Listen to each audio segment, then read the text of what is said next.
Hi, everyone. Thank you for being here today. Thank you for sitting your time with us. Just a note, the slides and the transcript of this talk will be available for you later, okay? So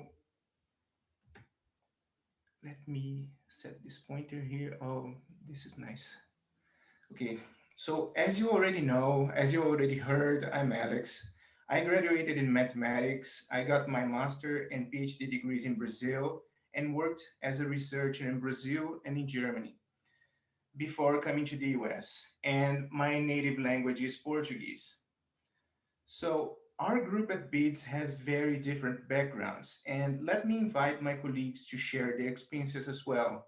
So Sierra Martinez right now. Hi, my name is Sierra Martinez. I'm a first generation college graduate, so I like to help people navigate this unseen space on how to get where you want to go in your career, because I greatly was helped by people who did that for me. I'm a biology undergrad, and I have a PhD in genomics and more bioinformatics.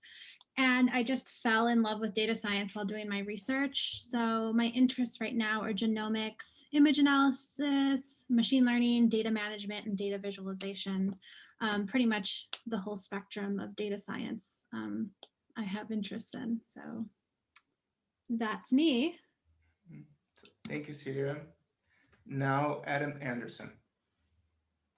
Hi, my name's Adam Anderson. I came into data science through languages, so it's not the most common way. Usually you come in through mathematics of some kind, but I think that it is an equally compelling reason to enter into data science and specifically natural language processing.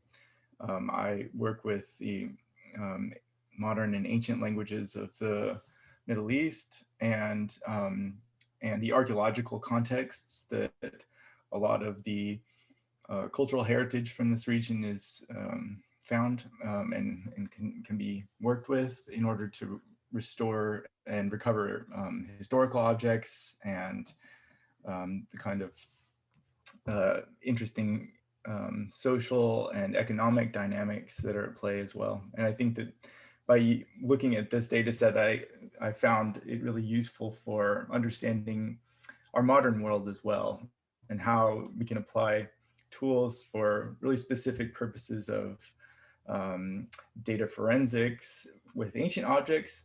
Well, it turns out a lot of those same algorithms work really well for modern tasks and problem solving in our current world and with all the changes taking place. So I end up bridging these two worlds, and I find that having multiple pathways is really helpful for looking at kind of the ins and outs of between the academy and the industry. And so I really am excited to work with you in finding kind of the many different pathways into data science that we may be coming from.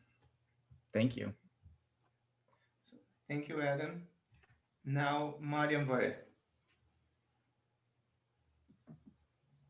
Good afternoon, everybody. I'm very delighted to be here. My advance apology for sounding a bit out of energy and out of breath. I'm a bit under the weather, but nonetheless, I'm super excited to be here with the UpGlo community.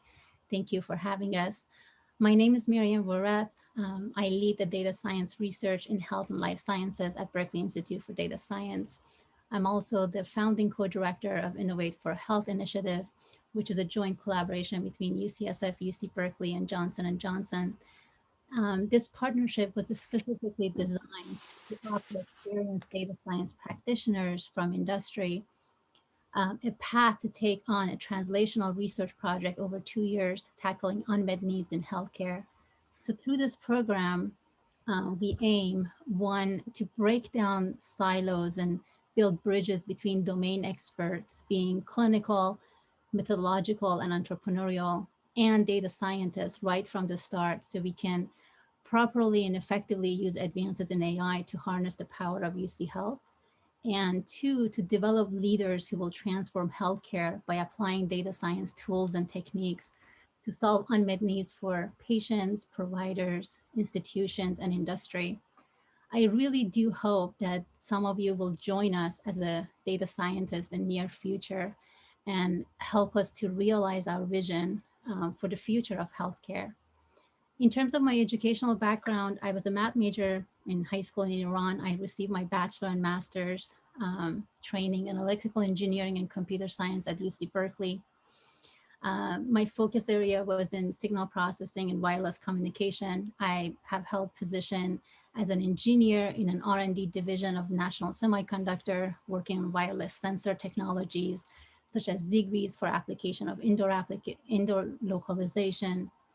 As an international scholar in IMEC, which is an international R&D and innovation lab in Belgium, worked on cognitive radio or software-defined radio that adapts intelligence to its current environment of spectrum use, and many other positions as assistant researchers in Lawrence Berkeley National Lab and Berkeley Science Lab and the Connectivity Lab.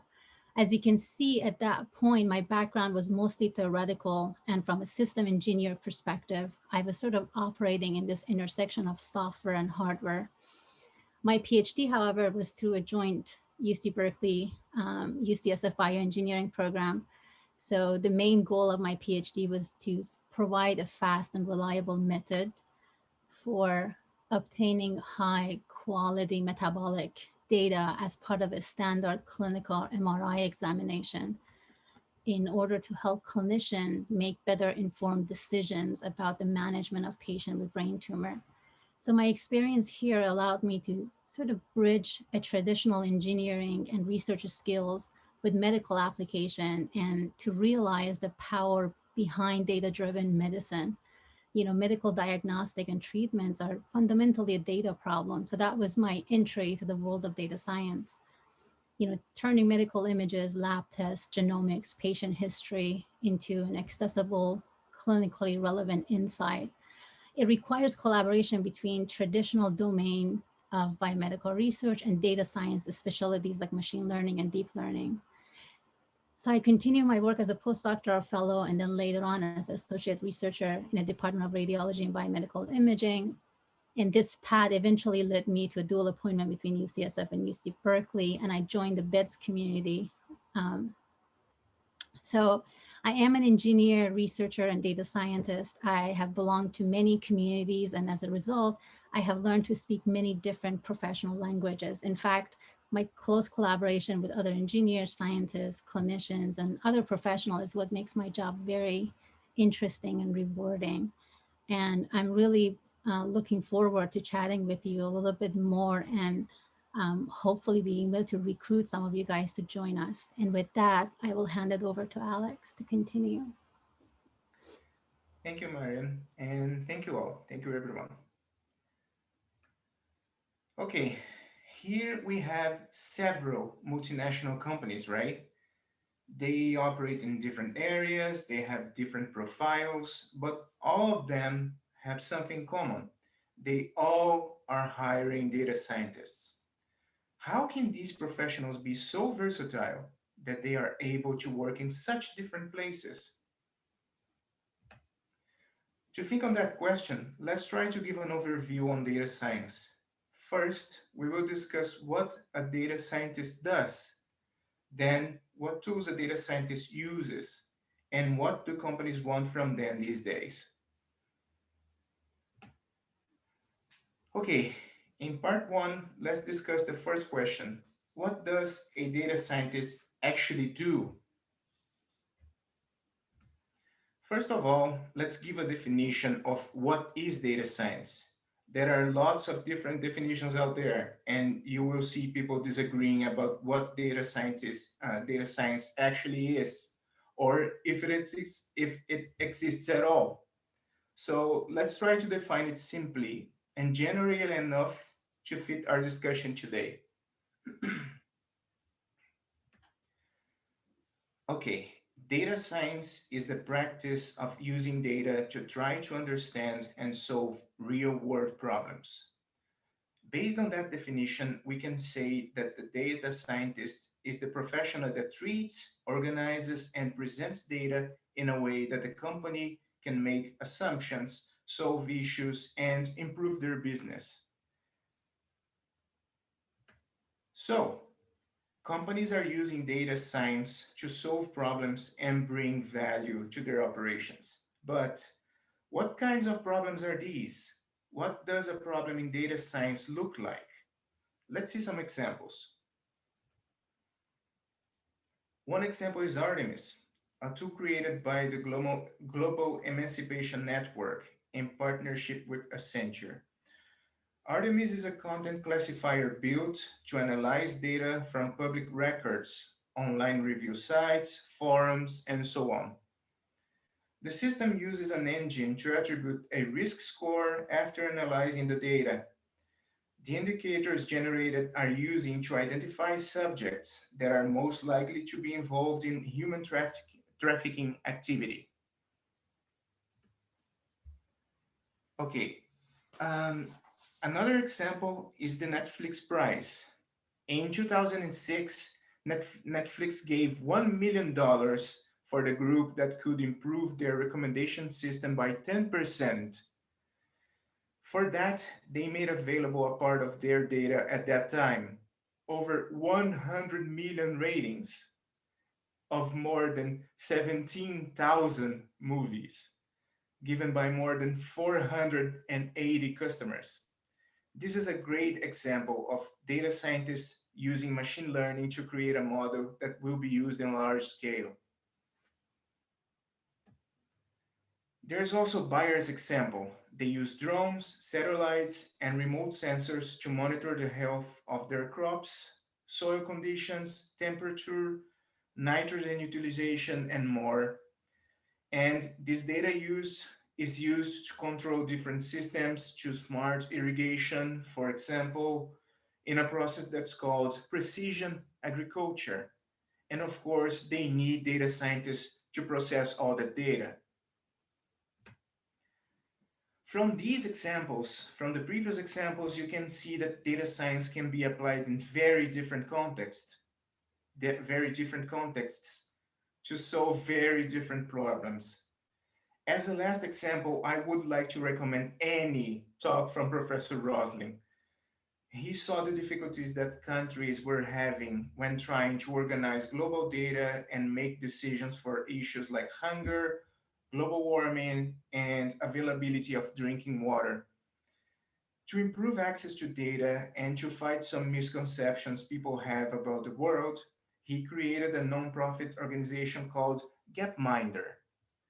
If you watch only one of his talks, I recommend this one on the left, this one right here, the best stats you've ever seen.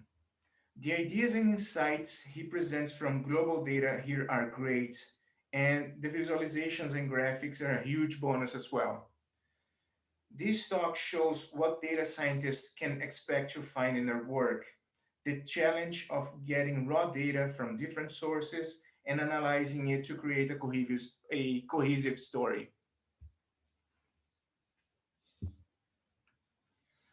All right, now that we have an idea of what is data science and what problems are being solved using it, let's see what tools you can use to do data science yourself. So the tools that a data scientist uses are contained within these three areas: domain knowledge, mathematics and statistics, and programming and databases. Okay, you will employ a different ratio of these skills depending on the job you would like to do. For example, if you would like to work with machine learning, you will use more knowledge from mathematics and statistics and programming and databases than from the domain you're working.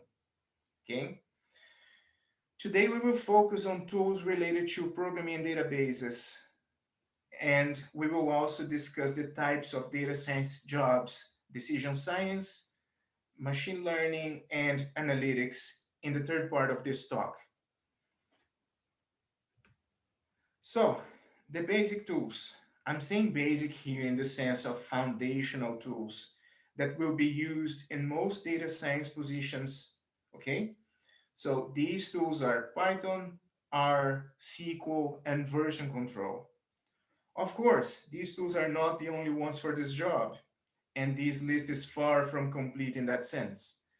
There are several alternatives, and I really mean several. Some examples are JavaScript, D3.js, Power BI, Tableau, Excel, SAS, MATLAB, and so on.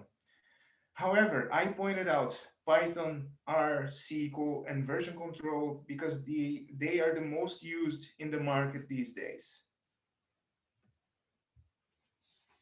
Okay, let's start talking about Python. What is Python and what is its place in a data science context? So, Python is a general purpose programming language. It can be applied across several domains, and that's one of its major strengths. You can use the same language to create a website, to program a robot, and of course, to do data science. Python is so versatile for us as data scientists because of its packages. Packages work as extensions for the code. They are functions that were written by other people and are being used and tested for several years already. These packages that we are interested in today are NumPy, this one right here, SciPy, Matplotlib, Pandas, scikit-learn, and stats models. So NumPy. NumPy is the basic package for numerical operations in Python. It provides you with an object called an array to store your numerical data. It has some statistical functions and linear algebra inside as well. Now, SciPy. SciPy is a huge package that provides many numerical algorithms. For example, it has functions for image processing, linear algebra, statistics, graphs, and so on. Matplotlib, in its turn, is a package to create visualizations in Python, animated figures, three-dimensional plots, you name it. You can do that with Matplotlib. Together, NumPy, SciPy, and Matplotlib are known as the core packages for scientific computing in Python. Now, let's go for more specific packages. Pandas, for instance. Pandas is a package aimed for data analysis and manipulation. Using Pandas, you can read spreadsheet files, create tabular objects, clean your data, analyze it, and more. When you do data science with Python, you will probably spend a lot of time using Pandas. Now, let's see stats models. It provides functions for many different statistical models, tests, data exploration, and so on. If you search for some statistical function and you don't find it in the packages already listed, NumPy, SciPy, or Pandas, there's a pretty good chance stats models has it. And finally, there's scikit-learn, the main package for machine learning in Python. It is very known, it's very well known and used, and it has most of the tools you will use for data science. There are algorithms for classification, regression, clustering, and so on. Well, these are the basic packages for data science in Python. You can do all your work with them. Most great data scientists I know don't know how to use all these packages, okay? So please keep in mind that there's a lot to digest here, and you don't need to know everything to have a job in data science. Now, let's talk about R. R is a language for statistical computing. Differently from Python, which is a general language, R is mostly aimed at statistical and graphical applications. You can do modeling, statistical tests, analysis of time series, classification, and so on. R has lots of packages that you can import and use in your code as well. If you would like to use R for data science, you can leverage from the packages included in the tidyverse, which is a collection of R packages designed for that end, specifically for data science. These are the core packages that compose the tidyverse. ggplot2 to generate visualizations, Deepler, I can't pronounce that, for data manipulation, tidyr to help with cleaning your data, reader to read tabular data, per for to work better with functions and vectors, table for tabular objects, stringer to work with text, and forecats to deal with a kind of data called factor in R. Whew, there are a lot of other packages in Tidyverse for more specialized applications, but they all behave as one whole toolkit. With Tidyverse, you can have a full set of tools to read, clean, analyze, and present your data. Again, there's a lot of knowledge here, and you don't need to know everything at once. Okay? Okay, now that we saw Python and R, let's talk about SQL. Instead of creating software, as you would with Python and R, with SQL, you can store, manipulate, and retrieve data from databases. When you have to gather data from some large database in a company, you will very likely use SQL.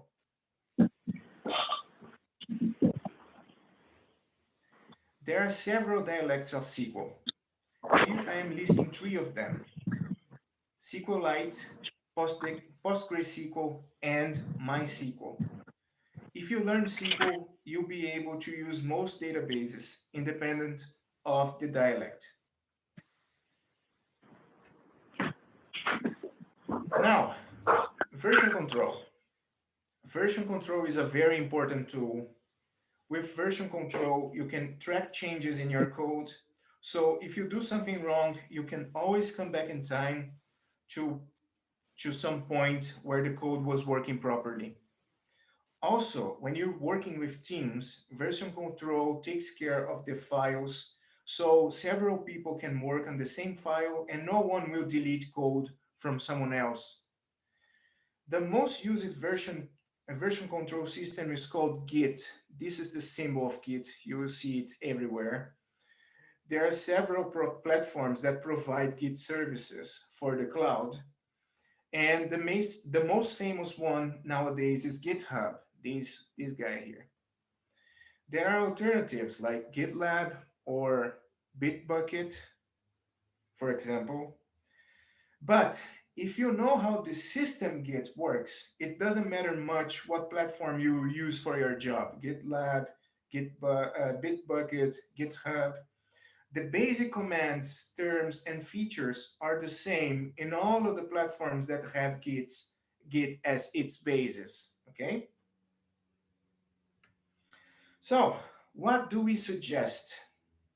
If you don't know Python or R, I would say it's best to start learning one of them and some of the packages we presented here. Both tools are well suited for the job of a data scientist, okay?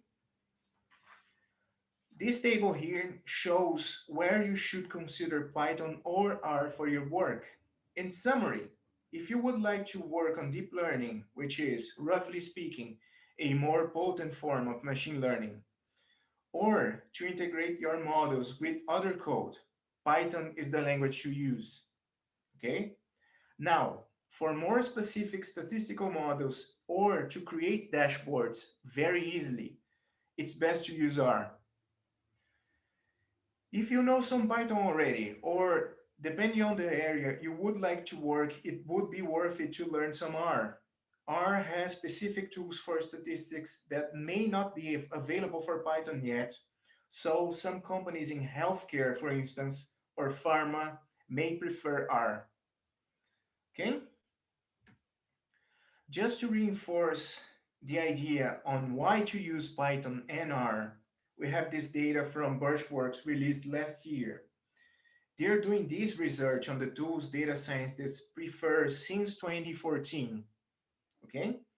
So on the graph on the left, on this graphic on the left, You see that Python was added to the list on 2016, but it increased it 20% on this preference trend. In their example, when professional data scientists could choose between Python, R, and SAS, Python was the preferred language in 2019. On the right, you have the preference by industry, okay? You see that Python is preferred in every industry, tied with R in consulting and with SAS in advertising. Now, on the bottom, we have the language preference by region. You see that Python is the preferred language here as well, followed by R in the second place. It would be interesting to check some positions in the area you would like to work and see what language they ask for the job you want, okay? It's important to learn some SQL as well. Lots of companies are using it. For example, Uber, Microsoft, Airbnb, Amazon, and so on. SQL is the tool that companies use to deal with a large number of users or products. You can use SQL databases with either Python or R. So you can choose the language that will access this data, okay? Now, working with version control in a company is mandatory nowadays. For that, study the pair Git and GitHub. Everyone is using it. Also, you will see that you don't need to spend too much time learning it to be capable of doing your job. Okay, so you chose a language, studied some Python, some R, learned some SQL, and know how to use GitHub. How to test your new skills? How to learn more from that? A short answer would be do data science projects and show everyone your results and what you learned. A good place to test your skills, meet new data scientists, and generate some nice results are hackathons. For example, here at BIDS, we had a nice hackathon using text data in the TextXD conference last December. The XD conferences happen frequently at BIDS, and you all are more than welcome to join us at the next one in March, GraphXD, aimed for network analysis. Another place you can check is Kaggle. They have hundreds of notebooks and data uploaded by its users. They also have competitions, some of them with prizes. You can work in them alone or with a group, and it's a great place to learn new different tools. There is also Meetup. On Meetup, people gather to talk about their interests and create communities to discuss their work, life, so on. There are several meetings related to data science there, as you can see here in San Francisco. And Python, R, and other tools, we discuss it here, and more than that. Everything is there on Meetup.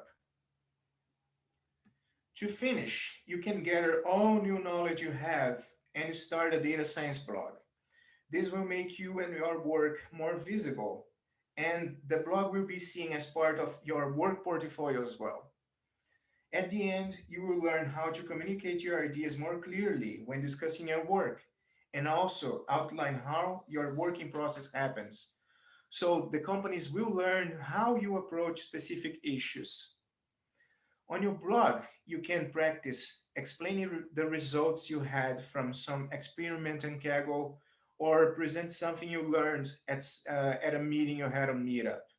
You can also create tutorials on the tools you're using and write about what worked and what didn't when you apply the skills you learn in your journey.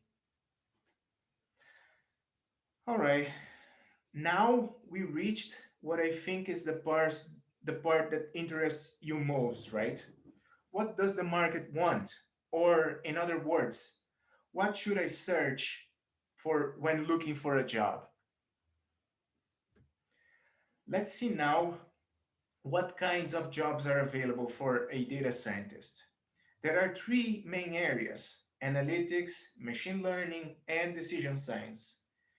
A data analyst is the professional that takes data from the company, formats and arranges it, creates dashboards, reports, graphics, and so on, and delivers that information to other professionals. In its turn, a machine learning engineer develops and maintains machine learning models. For example, this professional can create a recommendation system or monitor the performance of a specific model. Many machine learning engineers have a background in computer science. Finally, a decision scientist generates recommendations from certain analysis. This professional can turn raw data into useful information, which will help the company make better decisions. That's it. According to the profile of the job you feel most capable to apply to, you can search for data analyst, data analyst, machine learning engineer, decision scientist, and so on. But of course, if you search for data science positions, data scientist, for instance, you will find plenty. As an example, I searched for the term data scientist on LinkedIn and Glassdoor and restricted my search for the United States. As you see, LinkedIn returned more than 23,000 positions, while Glassdoor returned more than 27,000. I will assume that lots of these positions are the same, of course, posted in both platforms. But we can assume that there are thousands of positions for data science related work. Okay? To separate, there's also the data engineer, which focuses on the maintenance of data available in databases, guaranteeing that the other professionals in the company will have the data available when needed. So, data engineering is very different from data science. To be a data engineer, you will need strong skills in computer science. In fact, many data engineers are former software engineers as well. Now that we saw what kinds of jobs are there, let's focus on another important question. How much can I make as a data scientist? How should I answer when the companies ask for my desired salary? So, to give you some insights, some basis, there's this study that Birchworks made last August. As you see, it shows that the median salary for entry-level positions on data science was around $95,000 per year, according to their sample. Your salary may vary according to the region of the country you live in, your experience, and so on. Also, let's consider the salaries reported on PayScale, according to the tools that we mentioned before. Here we see that the average salary reported for data scientists using the tools we presented here is more than $90,000 per year. Considering that you will combine these tools, R, SQL, and Python, to do your work, that's a good estimate on how much these positions pay nowadays. Okay? So, to give some examples of what we talked about, we will analyze some resumes for potential candidates for data scientists. Here, let's see Ross's example. He graduated in chemical engineering. He has experience in Python and several packages, as well as SQL and Git. He also has a certificate from an IBM data science course. So I think that's a great resume. For him, it's time to check some positions, data analyst, for example. There are some chemist and data manager positions around, but I personally would apply for several data analyst entry-level positions already. Now, let's see Rachel's example. She graduated in statistics and has a master's degree in statistics and computational data processing. Experience in Python, R, SAS, SQL, Tableau, machine learning, deep learning. She worked as a data analyst for 4 years in an airline already. So you name it, she got it all. I don't know if she knows version control already, but if not, I would study some Git and GitHub. With that and that resume, she can apply to mid-level positions as a data analyst, or she can also work as a machine learning engineer. She has several options to apply to. Now, we'll see Phoebe's resume. She graduated in Management Information System and has a master's degree in Business Administration. Also, she has experience in Python, SQL, Tableau, and machine learning algorithms. The hint here would be the same as Rachel's. If she doesn't have experience with version control, I would study some Git and GitHub. Nevertheless, she is ready to apply to a position as a data analyst, maybe even in mid-level. And to finish, let's see Chandler's resume. He graduated in industrial engineering and he has experience in several languages: Python, R, Java, and JavaScript. He also knows Tableau, SQL, and MongoDB, which is another kind of database architecture, different from SQL. So he has been working as a data analyst for 5 years already.